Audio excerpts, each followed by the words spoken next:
There is a cycle that has destroyed every great empire in history.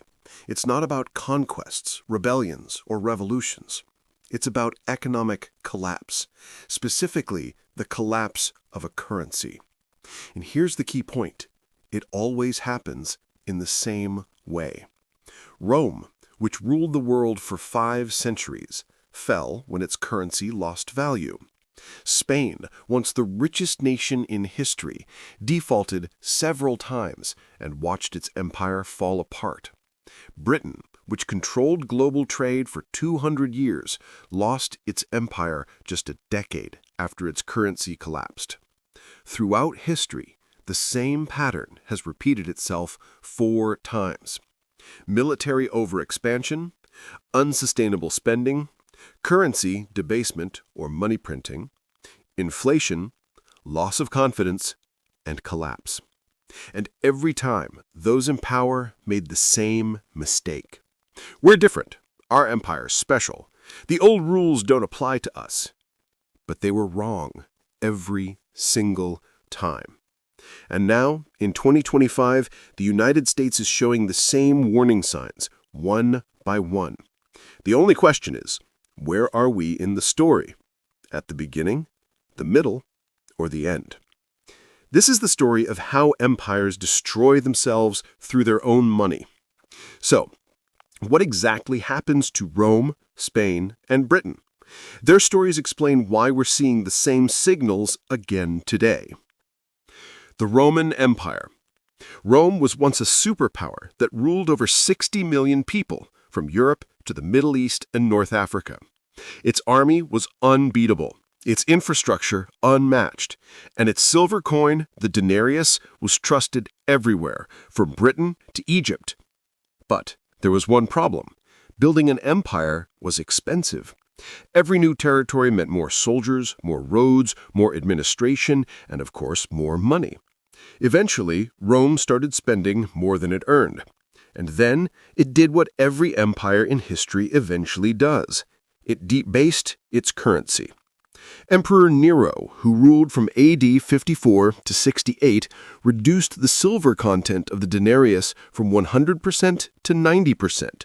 The reason was simple. He wanted to mint more coins. With the same amount of silver, he could now produce 11 coins instead of 10. Essentially, that's hidden inflation. But things got worse. By AD 265, the denarius contained only 5% silver. It was practically worthless. What was once pure silver had become a cheap metal coin coated with a thin layer of silver. Soldiers still received their pay, but its real value had fallen by nearly 90%. The government claimed, everything's fine, but prices had risen 50 times, and people began to trade goods directly instead of using money. Rome had crippled its own economy, and when the currency died, the empire died with it. Spain. In the 1500s, Spain was the richest country on earth. The New World had been discovered, and the treasures of the Aztecs and Incas were seized. In 1545, the world's largest silver mine was discovered at Potosi in modern-day Bolivia.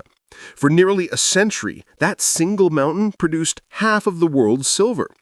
Ship after ship carried silver back to Europe, and Spain's treasury overflowed. The Spanish dollar, the peso, became the first global currency. But like Rome, Spain was destroyed by its own wealth. Because when everyone has money, no one is truly rich. So much silver entered circulation that prices skyrocketed. Inflation spread across Europe. Spain wasn't producing anything, it was just consuming. Wars, palaces, luxury goods, and soon debt piled up. King Philip II couldn't pay his bills and defaulted in 1557. Then again in 1560, 1575, and 1596. 4 defaults in 40 years. The first sovereign bankruptcies in history. The result? Investors lost trust. Interest rates soared, and just like Rome, Spain switched from silver to cheaper copper coins. No one was convinced. The currency collapsed, and so did the empire. Britain. Britain ruled longer than Rome or Spain combined. By the 1920s, it controlled 1/4 of the world's population and landmass. Its power was built on one thing: the British pound sterling. For 2 centuries, the pound was the world's reserve currency, fully backed by gold. But empires grow through debt, and eventually those debts must be paid. When World War I began, Britain's debt stood at £650 million. By the time it ended, it had soared to £7 billion, a tenfold increase in just 5 years. The gold standard was abandoned, and the Bank of England began printing money like never before. After the war, Britain tried to return to the gold standard, but the 1925 policy mistake crushed the economy. Exports fell, unemployment surged, and confidence evaporated. Then came World War II. By 1945, Britain's debt had reached 270% of GDP. In 1944, the Bretton Woods system was created, replacing the pound with the US dollar as the global reserve currency.